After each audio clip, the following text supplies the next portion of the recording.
반갑습니다. 옆 사람이 같이 인사합시다. 같이 있으라. 같이 말씀 나누도록 하겠습니다. 오늘 함께 나눌 하나님의 말씀은 구약성경 사무엘상 13장의 말씀입니다. 구약성경 사무엘상 13장의 말씀 1절부터 마지막 절인 23절까지의 말씀 저와 여러분이 한 절씩 교독하도록 하겠습니다. 오늘 1절의 말씀입니다. 사울이 왕이 될 때에 40세라 그가 이스라엘을 다스린 지 2년에 이스라엘 사람 3,000명을 택하여 그 중에서 2,000명은 자기와 함께 믹마스와 베델산에 있게 하고 1,000명은 요나단과 함께 베냐민 기브아에 있게 하고 남은 백성은 각기 장막으로 보낸다. 요나단의 개바에 있는 블레셋 사람의 수비대를 치매 블레셋 사람이 이를 들은지라 사울이 온 땅에 나팔을 불어 이르되 히브리 사람들은 들으라 하니 온 이스라엘이 사울이 블레셋 사람들의 수비대를 친 것과 이스라엘이 블레셋 사람들의 미움을 받게 되었다는 것으로 그 백성이 길갈로 모여 사울을 따르니 블레셋 사람들이 이스라엘과 싸우려고 모였는데 병거가 3만이요 마병이 6,000명이요 백성은 해변에 모래같이 많더라. 그들이 올라와 베다웬 동쪽 믹마스에 진침해 이스라엘 사람들이 강을 보고 잡아가여 그와 술과 바이픈과 음료와 음료이 인하하며 어떤 히브리 사람들은 요단을 건너 갓과 길앗 땅으로 가되 사울은 아직 길갈에 있고 그를 따른 모든 백성은 떨더라. 사울은 사무엘이 정한 기한대로 1일 동안을 기다렸으나 사무엘이 그를 오지 않으며 백성이 사울에서 떨어지는지라. 사울이 이르되 번제와 화목제물을 이리로 가져오라 하여 번제를 드렸더니 번제 드리기를 마치자 사무엘이 오니라. 사무엘이 나아가자마자 문안하네. 사무엘이 이르되 왕이 행하신 것이 무엇이냐 하니 사울이 이르되 백성은 내게서 흩어지고 당신은 정한 날 안에 오지 아니하고 블레셋 사람이 믹마스에 모였음을 내가 보았으므로 이에 내가 이르기를 블레셋 사람들이 나를 치어 길갈로 데려오고 내가 여호와께 은혜를 간구하지 못하였다고 그들이 내가 번제를 드렸나이다 하니라. 사무엘이 사울에게 이르되 왕이 망령되이 행하였도다. 왕이 하나님 여호와께서 왕에게 내리신 명령을 지키지 아니하였도다. 그리하였더라면 여호와께서 이스라엘 위에 왕의 나라를 영원히 세우셨을 것이거늘. 지금은 왕의 나라가 되지 못할 것이라. 여호와께서 왕에게 명령하신 바를 왕이 지키지 아니하였으므로 여호와께서 그의 마음에 맞는 사람을 구하여 여호와께서 그의 백성의 지도자로 삼으셨느니라 하고 사무엘이 일어나 길갈에서 떠나 베냐민 기브아로 올라가니라. 사울이 자기와 함께한 백성의 수를 세어보니 600명 가량이라. 사울과 그의 아들 요나단과 그들과 함께한 백성은 베냐민 기브아에 있고 블레셋 사람들은 믹마스에 진쳤더니 노략군들이 세대로 블레셋 사람들의 진영에서 나와서 한 대는 오브라기를 따라서 수알 땅에 들었고 한 대는 헤르몬으로 향하였고 한 대는 광야로 스고인 물살이가 내려다 보이는 지역길로 향하였더라. 그때 이스라엘 온 땅에 철공이 없었으니 이는 블레셋 사람들이 말하기를 히브리 사람이 칼이나 창을 만들까 두렵다 하였습니다. 온 이스라엘 사람들이 각기 보습이나 삽이나 도끼나 괭이를 버리려면 블레셋 사람들에게 내려갔었는데 곧 그들이 괭이나 삽이나 쇠스랑이나 도끼나 쇠채집을 이 무딜 때에 그리하였으므로 사울은 날에 사울과 요나단과 함께한 백성의 손에는 칼이나 창이 없고 오직 사울과 그의 아들 요나단에게만 있었더라. 읽겠습니다. 블레셋 사람들의 내가 나와서 믹마스 어귀에 이르렀더라. 계속해서 사무엘상 말씀을 함께 나누고 있습니다. 오늘 본문은 또 한 번의 전쟁이 이제 시작되려고 하고 있습니다. 간단하게 요약을 먼저 해드리면 사울이 이제 왕이 되었어요. 1절에 보니까 사울이 왕이 될 때에 40세라 그가 이스라엘 다스린 지 2년에 사실 히브리 원문을 보면 그 사울이 왕이 40세 왕이 되었다라는 단어는 사실 없어요. 그러니까 사울이 왕이 될 때에 비어있고 몇 세라 거기가 좀 비어있어요. 그래서 이제 아마 탈락된 자가 있었을 텐데 사복이 내려오면서 아마 빠진 것 같습니다. 그래서 사실은 실제로 사울이 몇 세에 왕이 되었는지 우리는 알지 못합니다. 근데 그가 이제 이스라엘 다스린 지 2년이 되었다고 얘기를 해요. 혹자는 이렇게 번역을 하기도 해요. 사울이 총 다스린 기간이 2년이다. 혹자는 아니다 22년이다. 아니다 40년이다.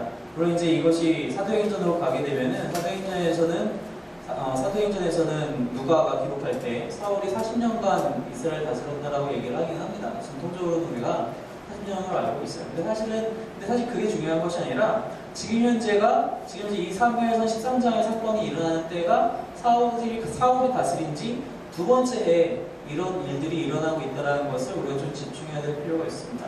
왜 이런지 좀 이따 다시 얘기를 하기로 하고요. 이때 이제 사울이 사람들을 불러 모읍니다. 3,000명을 택해서 3,000명을 두 대로 나눴어요. 2,000명은 자기에게 있게 하고 1,000명은 자신의 아들인 요나단에게 있게 했습니다. 두 대로 있었는데 아침 요나단의 패가 이제 블레셋 사람들을 친 거예요. 그 블레셋 사람들이 그 얘기를 듣고 우리가 당했대. 이거 한번 몰려가야겠다. 이 얘기가 나타날 때쯤 요나단의 패가 승리했다는 이야기가 나타날 때쯤 사울이 이제 사람들에게 전령을 보내서 이거 제대로 한번 싸워보자. 사람들이 위해서 길갈로 다 모이게 되죠. 하지만 블레셋의 군대는 생각보다 컸어요. 생각보다 컸고 그들이 다 몰려왔을 때 사람들이 두려워 떨게 됩니다. 그래서 사울이 거기서 이제 우리가 잘 알고 있는 대로 사울이 거기서 사무엘을 기다리다 못해 자신이 먼저 사무엘이 오기 전에 제사를 먼저 드리게 되는 장면이 바로 오늘의 장면입니다. 그래서 나중에 사무엘이 도착했을 때 엄청난 질책을 받게 되죠. 그것이 이제 오늘의 내용입니다.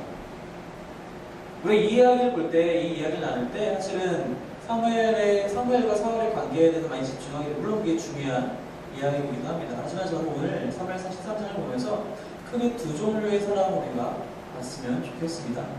첫 번째 부류의 사람은 어떤 사람들이냐? 바로 이스라엘과 같은 사람들입니다. 이들은 어떤 사람들이냐? 기회를 잘 따라가려고 하는 사람들입니다. 즉 기회가 있으면, 상황이 주어지면 그거에 따라서 움직이는 사람들이 바로 이스라엘 사람들이었습니다. 요나단이 자신의 패를 데리고 이끌고 가서 수비대를 쳤어요. 아마 승리를 한 모양이에요. 그래서 블레셋 사람들이 많이 화가 나 있어요. 이 이야기가 온 땅에 퍼집니다. 그랬더니 사람들이 길갈로 모여드는 거예요. 사전에 보니까 그 백성이 길갈로 모여 사울에 따르니라. 우리가 이겼대. 그 악질적인 블레셋을 우리가 이겼대. 좋다. 야, 한번 더 싸우자. 우리 한번 제대로 해볼 수 있겠다. 야, 요나단 정말 만만한 사람이 아니구나. 사울의 그래도 왕의 아들이니까 이러한 일들도 하는구나. 와, 대단하다. 이런 마음들 가지고 모였던 것 같아요. 모인 지 얼마 되지 않아서 이들이 또 금방 흩어집니다. 6절에 보니까 이스라엘 사람들이 위급함을 보고 절박하여 불과 수풀과 바위 틈과 은밀한 곳과 웅덩이에 숨으며 또 어떤 사람들이 7절에 보니까 아예 요단강을 건너가서 갓과 길앗 땅으로 도망갔다고 얘기를 합니다. 왜 이들이 도망갔느냐? 그 도망간 이유는 5절의 내용이에요. 블레셋 사람들이 싸우려고 제대로 전쟁 한번 해보려고 모였는데 그 병력이 자그마치 병거가 3만, 마병이 6천, 다른 모든 군대는 해변의 모래같이 많더라. 만만한 군대가 아니었어요. 이스라엘이 우리 해볼 수 있겠다. 요나단 1,000명 가지고도 그 승리를 했다는데 우리가 더 모이면 얼마나 잘할 수 있을까? 그 생각을 가지고 모였다가 실제로 막닥뜨린 블레셋의 병력을 보고는 안 되겠다. 어떡하지? 마음속에 두려움이 점점 커지다가 결국에는 다들 도망가게 되었습니다. 바로 이러한 사람들이 이스라엘 사람들이란 겁니다. 어떤 사람들이냐? 기회가 주어졌을 때에만 어떤 기회를 타려고만 하는, 자신들이 그런 기회를 만드는 것이 아니라 기회를 타려고만 하는 사람들, 그리고 상황에 따라서 움직이는 사람들이란 겁니다.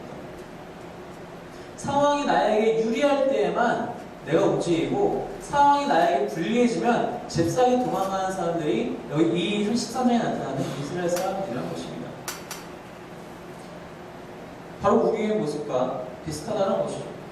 우리가 생각했을 때 상황이 나에게 여의치 않으면은 한번 어떻게 해서든 이 자리를 모면하기 위해서, 도망가기 위해서 여러 가지 애를 쓴다는 것입니다. 이들이 이스라엘 사람들이 여기서 왜 도망갔어야 했는가? 신나게 모여놓고서는 왜 블레셋의 군대를 보자마자 도망갔었어야 했는가? 이들이 못한 게 무엇입니까? 이들에게 부족했던 것이 무엇입니까? 이들에게 부족했던 것은 하나님을 향한 믿음이 부족했습니다. 여러분, 이스라엘 백성들은 하나님께서 얼마나 오랫동안 이끄시고 보호하시고 승리를 허락하셨습니까? 수백 년, 수천 년이에요. 그죠? 이들이 기억하기 이전부터 하나님은 이스라엘 백성들을 이미 택하셔서 아브라함 때부터 내가 너로 큰 민족을 이루겠다. 너에게 항상 함께하겠다. 너가 바로 복이다. 내가 너를 그렇게 만들어주겠다. 그 약속을 지금까지 지키시는 분이 하나님이세요. 아브라함 때부터 지금 이 사무엘의 때까지 그걸 끝까지 지키시고 붙잡으시는 분이 하나님이시라는 거예요. 그걸 놓고 도망가는 사람은 언제나 사람이었어요. 그런 존재는 언제나 사람이었어요. 하나님은 그 약속을 버리지 않으셨다는 거예요. 근데 이스라엘 백성들은요, 여전히 그거를 까먹고 있어요. 출애굽 광야 40년을 일단 둘째치고 바로 얼마 전에도 미스바에서 블레셋이 쳐들어왔을 때 어떻게 했죠? 사무엘이 기도하니까 하늘에서 우레와 천둥이 치면서 다 도망갔어요. 다 죽게 됐어요. 근데 쫓아가가지고 블레셋을 다 쳐 죽이는 그런 놀라운 승리가 있었는데도 불구하고, 아니 그 다음에는 또 아몬 족속이 쳐들어왔을 때에도 또 역시 하나님께서 사울을 들어서 사용하셔가지고 승리를 주셨어요. 그런데 그것을 다 까맣게 잊고, 아 이건 안 되겠다. 눈앞에 있는 것이 너무 큰 거예요. 하나님을 믿는 믿음보다, 내가 보이지 않는 하나님을 믿는 것보다 눈앞에 있는 이 문제가 너무 큰 거예요. 너무 큰 거예요. 하나님을 정말로 믿고 있지 못하다라는 것입니다. 하나님이 신실하시다라는 것, 하나님께서는 변치 않으신다라는 것, 한번 내가 지켜주겠다라고 하나님께서 말씀하셨으면 그건 절대로 변할 수가 없는 것인데, 사람들은, 이 이스라엘 사람들은 사실 눈앞에 있는 것이 어려운 일이냐 어렵지 않은 일에 따라서 그러한 믿음이 계속 바뀌고 있다는 거예요. 예수님께서 씨 뿌리는 자의 비유를 말씀하실 때 총 4가지 밭을 얘기하시면서 2가지 밭이 있었어요. 그것은 무엇이죠? 돌짝밭에 떨어진 씨가 있었고 가시덤불에 뿌려진 씨가 있었습니다. 바로 이 2가지가 믿음이 부족한 사람을 비유했어요. 돌짝밭에 뿌려진 씨는 어떻게 되었죠? 뿌리는 내리지만 땅이 얇아서 뿌리가 잘 내리지 못해요. 그래서 금방 사라지고 말죠. 죽고 말죠. 믿음이 깊이 있게 뿌리내지 못한 사람들을 의미를 합니다. 가시덤불에 빠진 씨앗은 어떻게 되는 거죠? 씨앗이 뿌리는 내려요. 하지만 자라가면서 가시덤불이 그것을 가로막아요. 즉 주변 상황이 그 믿음을 가로막는 거예요. 그랬을 때 그냥 금방 그 믿음이 또 죽고 말아요. 그것이 바로 그 2가지 씨앗의 최후였어요. 바로 그것이 이스라엘 백성들의 모습이고 또한 우리의 종족의 모습이 된다는 것입니다. 우리가 왜 그것을 믿지 못하느냐? 하나님의 신실하심을 믿지 못하느냐? 우리가 약속을 기억하지 못하고 있어서요. 성경은 계속해서 곳곳에서 하나님은 신실하시다, 하나님은 믿을 만한 분이시다라는 것을 계속 얘기하고 있는데 우리는 그것을 날마다 까먹는다는 거예요. 대표적인 것부터 제가 말씀을 좀 읽어볼까요? 신명기 7장 9절. 그런즉 너는 알라, 오직 내 하나님 여호와는 하나님이시요 신실하신 하나님이시라. 사무엘상 26장 23절. 여호와께서 사람에게 그의 공의와 신실을 따라 갚으시리니. 시편 119편 86절 말씀. 주의 모든 계명들은 신실하시니이다. 이사야 49장 7절 말씀. 이는 이스라엘의 거룩하시니 신실하신 여호와 그가 너를 택하였습니다. 하나님이 택하셨어요. 우리를 택하셨어요. 신실하신 하나님이 우리를 택하셨어요. 우리를 택하신 이유가 무엇입니까? 구원케 하기 위해서. 나의 찬송을 부르게 하려 함이라, 나를 예배하게 하려 함이라, 이것이 내가 너를 택한 이유다라고 하나님께서 분명하게 말씀을 하세요. 그렇다면 뭐예요? 우리가 살아있을 수 있다는 겁니다. 우리가 승리할 수 있다는 거예요. 왜? 하나님은 그것을 원하시기 때문에. 하나님이 그것을 원하시는 거예요. 하나님이 원하시면 일단 게임 끝이에요. 하나님이 생각하시고 주님의 뜻이 딱 세워지기만 하면 땅이 갈라지고 빛이 나고 물이 생기고 생물들이 생기고 사람이 생명이 되는 것이 하나님의 뜻, 하나님의 원하심 아닙니까? 하나님이 원하신다는 거예요. 우리의 예배를 받기를 원하시고 그 일을 위해서 우리가 살아있게, 우리가 승리하게 하시는 것이 하나님의 원하심이다라는 거예요. 이사야 선지자가 그렇게 얘기를 하는 거예요. 그가 너를 택하였습니다. 신실하신 하나님이 너를 택하였습니다. 우리에게 이 믿음이 있어야 한다는 것입니다. 하나님의 신실하심을, 이 약속을 우리가 알아야 되는데 또 날마다 기억해야 되는데 우리가 까먹는 이유는 말씀을 가까이 하지 않고 우리가 그 하나님의 신실하심을 기억할 수가 없다는 거예요. 이스라엘 백성들 역시 마찬가지입니다. 이스라엘 백성들 얼마나 율법에 철저합니까?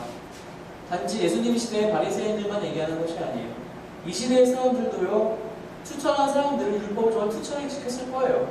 사무엘만 그런 것이 아니라 많은 사람들이 아 그래 내가 하나님 말씀대로 살아야지. 그런데 그것이 점점 변질돼서 말씀을 읽고 말씀 안에, 율법 안에 있는 하나님의 뜻을, 하나님의 사랑을, 하나님의 능력을 발견하는 것이 아니라 어떻게 되었죠?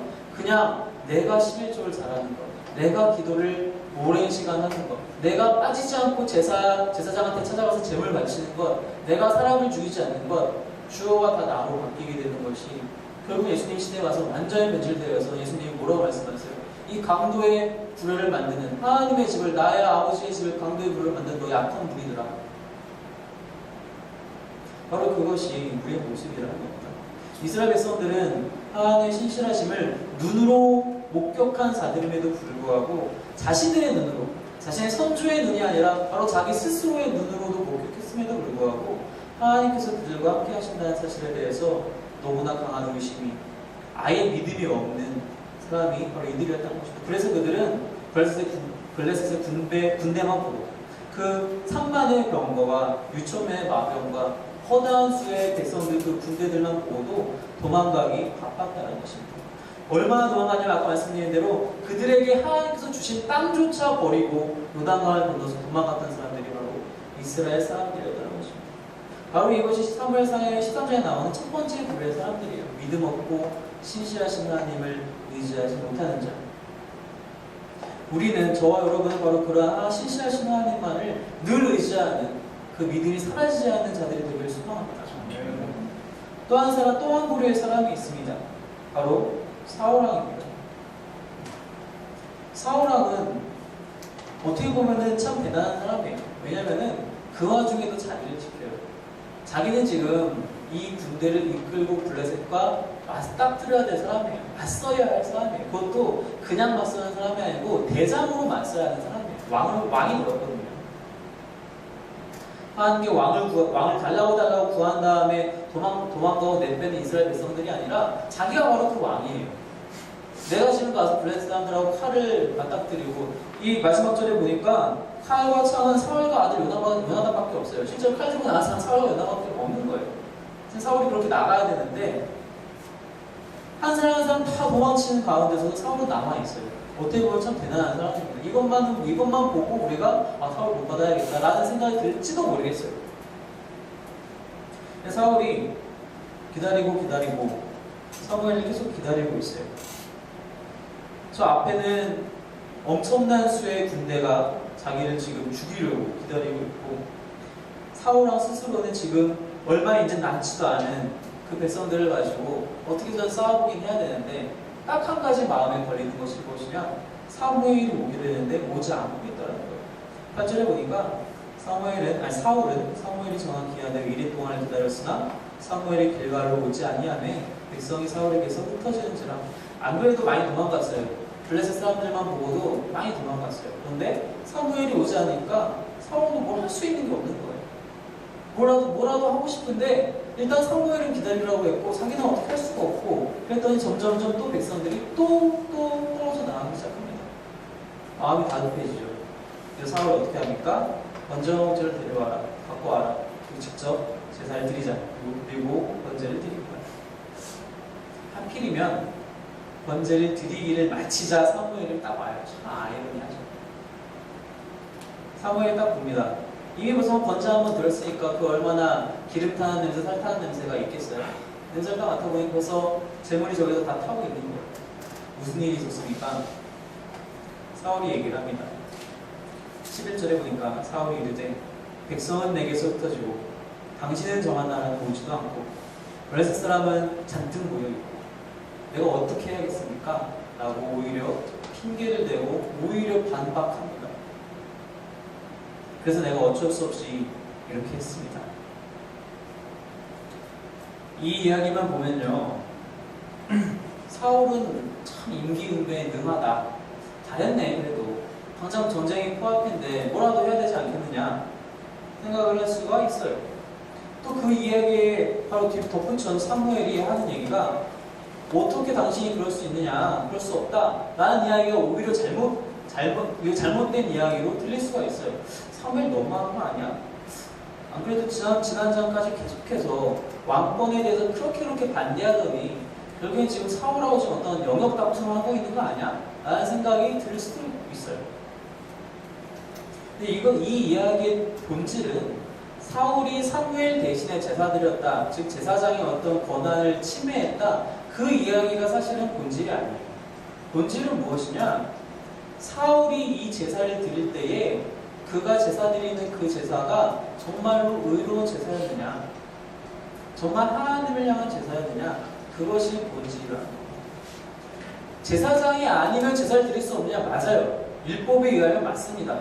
레위인 그것도 아론의 반차에 속한 사람들, 그 제사장 라인들에 의해서만 제사를 드려줄 수 있는 건 맞아요. 그런데 그렇지 않은 때들이 있었어요. 그렇죠? 노아도 그렇고 사실 아담 때까지 이어서, 물론 성경 자체에서는 아담이 직접 단을 쌓고 제사를 드렸다는 얘기는 없지만 바로 그 다음 세대의 가인과 아벨은 제단을 쌓고 제사를 드리죠. 당시에는 뭐 제사장이 뭐가 없었으니까 각 사람이 하나님을 그렇게 만날 수 있었어요. 그리고 나서 또 성경이 쭉쭉 지나가다 보면 또 노아가 스스로 제단을 쌓고 쌓아요. 아브라함 마찬가지, 이삭 마찬가지, 야곱도 마찬가지. 다 스스로 제단을 쌓고, 그것이 여기 이 성경 안에서 너무나도 아름답게 표현이 돼요. 참 의로운 사람이다, 참 대단한 사람이다, 하나님 열심히 섬기는 사람이다 라고 표현이 됩니다. 그런데 그것이 율법이 우리에게, 이스라엘 사람들에게 주어지고 이제는 각 사람이 마음대로 제단을 쌓지 못하게 되었어요. 하지만 그렇다고 제단 쌓으면 정말 그게 죽일 죄냐? 하나님을 만나는 건데, 하나님께 예배드리고 싶어하는 마음인데 사울이 정말 그렇게 죽을 죄를 지은 것이냐? 제사 자체를 놓고서는 그렇지 않다고 얘기할 수 있을지 모르겠어요. 하지만 사울이 여기서 제사를 드린 이유는 오직 자기 스스로만을 위한 제사였다는 것에 문제가 있다는 것입니다. 그가 겉으로 볼 때는 그래도 전쟁 전에 하나님께 예배 먼저 하고 해야 되지 않겠어? 당장 코앞에 전쟁이 있는데 사무엘은 오지 않으니까 그래도 우리는 하나님께 예배 드려야지. 이렇게만 얘기 들으면 참 신앙 정말 좋은 사람이다. 요즘으로 치면 그래도 시험 보러 갈 때 항상 가서 기도해요. 꼭 시험 보기 전에 기도해라. 우리 사소한 거 하나에 다 기도하려고 참 좋은 마음이에요. 하나님도 기뻐하시는 마음이기도 하죠. 운전하기 전에도 기도하려고 하고, 시험 보기 전에도, 또 어떤 큰 일이 있을 때 모이기만 하면 또 이제 기도하려고 하고, 참 좋은 거예요. 그런데 그 기도하려고 하는 마음 안에 어떤 마음이 들어있느냐가 중요하다는 거예요. 사울이 이렇게 제사를 열심히 드리려고 하는 것이 겉으로 보기에는 경건하게 보였을지도 모르지만 그 경건은 진짜 경건이 아닌 가짜 경건이라는 겁니다. 왜 그렇게 얘기할 수밖에 없느냐? 사울이 사무엘에게 핑계댈 때 한번 보십시오. 12절에 보니까 내가 이르기를 블레셋 사람들이 나를 치러 길갈로 내려오겠거늘 내가 여호와께 은혜를 간구하지 못하였다고 부득이하여 번제를 드렸나이다. 제사를 드린 이유를 여기서 비로소 얘기를 해요. 11절에서 핑계를 대요. 백성도 흩어지고 당신도 오지 않고 블레셋 사람들은 지금 내 코앞에 있고, 내가 이렇게 제사를 드린 이유는 내가 은혜 받고 싶어서 제사 드렸어요. 그냥 얼핏 들으면 괜찮은데 내가 은혜 받는 건 중요한 거잖아, 들릴 수 있지만 사울은 자신의 안위가 먼저였다는 겁니다. 이 전쟁은 어떤 전쟁입니까? 이스라엘과 블레셋의 전쟁입니다. 성전, 거룩한 전쟁입니다. 하나님께서 이방 사람들을 대상으로 하여서 이스라엘을 사용하려고, 이스라엘로 하여금 하나님의 영광을 드러내시기 위한 그런 전쟁인데, 사울이 여기서 제사를 드린 이유는 자기의 안위가 먼저였다는 사실입니다. 그의 경건이 진짜 하나님 앞에서의 경건이 아니라 자신의 목적을 위한 그런 가짜 경건, 모양뿐인 경건에 불과했다는 것입니다. 사무엘이 사울을 질책하는 것은 그가 하나님께 제사 드렸다는 그 사실, 그 행위 자체가 아니라 그 마음 안에, 사울의 마음 안에 무엇이 있었느냐? 그것은 하나님께 영광을 돌리려고, 이 전쟁은 하나님 당신의 것입니다, 주님께서 이 전쟁을 통해서 영광 받아 주시옵소서라는 마음의 제사가 아니라 내가 어떻게든 살아야겠습니다. 백성들은 떠나가고 저 블레셋의 군은 너무나 큰데 나는 좀 살아야겠습니다. 이 전쟁의 의미를 정확하게 사울은 알지 못했다는 겁니다. 사울이 왕이 될 때 하나님께서 사무엘을 통해서 사울 왕에게 경고하신 것들이 여러 가지가 있잖아요. 이 이스라엘의 왕이 된다는 것은 그냥 지도자로서 하나님께로 백성들을 이끌기 위한 지도자가 되기 위함이지, 너가 그들을 군림하거나 그들을 통해서 병력을 모아서 자신의 세를 과시하려거나 그러한 목적으로서의, 내가 너에게 그러한 선물을 주기 위해서 너를 왕으로 앉히는 것이 아니라 어떻게 하면 이스라엘 백성들이 더 하나님께 가까이 나아갈 수 있는가? 너와 제사장이, 선지자가 함께 손을 잡고 어떻게 하면 하나님께 더욱더 가까이 나아갈 수 있는, 하나님께 더 가까이 갈 수 있는 백성이 될 수 있는가? 바로 그것을 위한 자리가 바로 이 왕이 다윗의 나라, 사무엘에게 그렇게 경고를 받았음에도 불구하고 사울은 그것을 일단 중요하지가 않아요. 자신의 아내가 먼저였다는 사실입니다. 그래서 그것을 자신의 아내가 먼저인 나머지 이제는 이 모든 일들을 자기 스스로 해결해야 했다는 생각이 번뜩 든 거예요. 제사도 내가 드려야겠다. 전쟁도 내가 해야겠다. 이 이야기가 여기서 끝났으면 참 좋겠지만 사울의 이러한 가짜 경건, 자신을 위한 이러한 행위들이 14장, 15장에서 계속 이어지게 됩니다. 그리고 다음 시간에도 계속 그 이야기를 보게 될 텐데 사울이 왕이 되기가 얼마나 힘들었습니까? 사무엘이 그렇게 반대했고요. 사람들은 그렇게 원했었고 겨우겨우 왕이 됐어요. 하나님께서 겨우 허락을 하셨어요. 그런데 한순간에 사울은 그 자리에서 떨어져 나오게 됩니다. 사무엘이 이러한 사울에게 여호와께서 왕에게 내리신 명령을 지키지 않으셨기 때문에 당시의 나라는 오래가지 못할 것입니다. 아까 말씀드린 대로 사울이 이스라엘 다스리기 시작한 지 2년째 되는데 두 번째 해에 벌써 이런 일이 벌어지고 있다는 사실입니다. 이건 단순히 영역 다툼도 아니고 왕이 제사를 드리면 안 된다는 어떤 법적인 그런 문제가 아닌 제사를 드릴 때 하나님을 위한다 치고 정말로 누구를 위하는 것인가? 사울왕의 어리석음이 우리에게도 여전히 있다는 것입니다. 우리가 말을 할 때에는 우리가 이것은 하나님을 위한 것이다라고 말로는 얼마든지 경건한 척 할 수 있지만 그 속에는 우리를 위할 때가 너무나 많이 있다는 사실입니다. 신학대학원에 다니다 보면은 이런저런 얘기들을 이제 같이 다니는 동기들이라든지 교수님이라든지 수업 시간에 얘기를 하다 보면은 그런 얘기들 가끔 그런 얘기가 나와요. 성경을 얼마나 많이 읽었는가? 성경 많이 읽어야죠. 평신도든 목회자든 크리스찬이라면 누구나 신앙인이라면 누구나 성경 자주 많이 열심히 깊이 있게 읽어야죠. 난 10번 읽었어. 야 10번? 야 너 지금 나이가 몇 살인데 10번이냐? 20번 넘게 읽어야지. 딱 이런 톤으로 말씀하시진 않지만 듣다 보면 그런 뉘앙스가 느껴질 때가 가끔 있어요. 물론 교수님들이 학생들이 질책할 때는 괜찮아요. 왜냐면 우리는 당연히 배우는 학생들이고 많이 읽어야 되니까 교수님만큼 많이 읽지는 못했죠, 당연히. 근데 가끔씩 학생들끼리 얘기할 때는 또 가끔 그럴 때가 있어요. 혹은 성경 읽는 것만으로 얘기하는 것이 그런 것도 떠나서 내가 예전에 어떤 사역을 했는데 마치 자신이 그 사역을 다 하냐. 내가 예전에 어떤 교회에서 어떤 일들을 했는데 자신의 경험들. 여러분 그런 것들을 통해서 영광 받으시는 분은 하나님이시고 하나님이 날 사용하셨다는 게 감사하는 것이 진짜 경건한 모습이죠. 내가 그것을 했다라고 생각하는 그 순간 우리는 교만에 빠지게 되고 이 장에 나타난 사울과 같은 똑같은 일을 우리가 반복하게 된다는 것입니다. 내가 지난번에 안본 족속 쓰러뜨리고 못 갔어? 지금도 내가 할 수 있어. 내가 맘만 먹으면 할 수 있다니까? 사울왕이 머릿속에 그런 생각이 있었는지 모르겠어. 사무엘, 나 기다리게 되는데 못 참겠어. 안 되겠다. 지금이라도 내가 해야지. 사무엘 와서 뭐해? 나도 칼 있어. 그럼 그러한 모습이 아무리 경건한 행위로 우리를 포장하려 한다 한들 그러한 가짜 경건은 드러나게 마련이라는 것입니다. 여러분들의 삶 속에서 저와 여러분들의 삶 속에서 그 인생의 주도권이 하나님께 있습니다. 나에게 있지 않고 하나님께 있음을 완벽하게 인정하는 여러분이 되길 소망합니다. 거기서 진짜 경건이, 겸손함이 시작됩니다. 이 정도는 내가 할 수 있어. 내 삶의 이 부분은 하나님과 터치하지 못해. 이건 내가 하는 거야. 내 거야. 라고 생각하는 순간 그것은 더 이상 내 게 아니에요. 내가 한다고 생각했지만 그건 전혀 내가 하는 것이 아니라고. 우리가 할 수 있는 거라고 오직 하나님께 감사하는 것. 하나님 저를 여기까지 이끄셨군요. 제가 이러이러한 일들을 제가 한 것이 아니라 제가 그냥 경험한 거군요. 저는 그것을 증거하는 증인에 불과합니다. 감사합니다 주님. 또 저에게 더 그런 많은 일들을 목격하게 하시고 감사하게 하시고 그걸로 주님께 영광 돌리게 해주세요. 그것이 우리의 기도가 되어야지. 하나님 제가 이것도 해야 돼요. 하나님 제가 이것도 해야 돼요. 제가 이것도 해야 돼요. 왜? 그것이 누구를 위한 겁니까?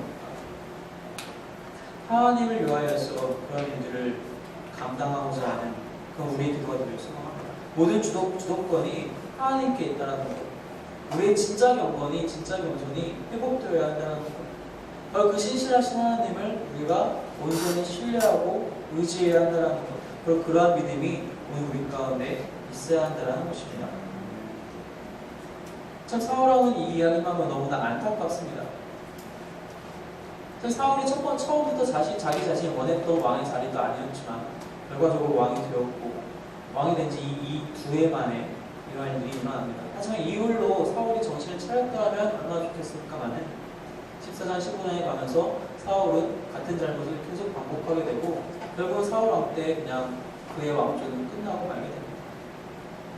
우리 앞으로 사무엘상에서 보는 그런 말씀들을 보게 될 때 하나님 우리의 한 번 실수가 영원한 실수가 되지 않도록 나를 보호해주세요라는 기도가 우리 가운데 있어야 하는 것입니다. 왜 다윗이 하나님 마음에 합한 자가 되었습니까? 그는 선지자의 찌르는 말을 결코 그냥 넘기지 않았습니다. 그 자리에서 회개한 사람이 다윗왕이었습니다. 사울은 사무엘이 이 자리에서 찌를 때 말로써 그의 마음을 찌르고 그의 그 양심을 찌를 때, 그의 신앙을 찌를 때에 튕겨냈어요. 이랬잖아요. 당신이 잘못했잖아요. 당신이 늦게 왔잖아요. 난 할 수 없었다고. 난 어쩔 수 없었어요. 그런 모든 것들을 튕겨내는 것이 아니라 그렇습니다. 제가 잘못했어요. 저의 죄입니다. 바로 그렇게 인정하는 진짜 겸손, 진짜 경건이 우리 가운데 회복되기를 주님의 이름으로 축원합니다. 우리 같이 기도하겠습니다. 이 같이 기도할 때에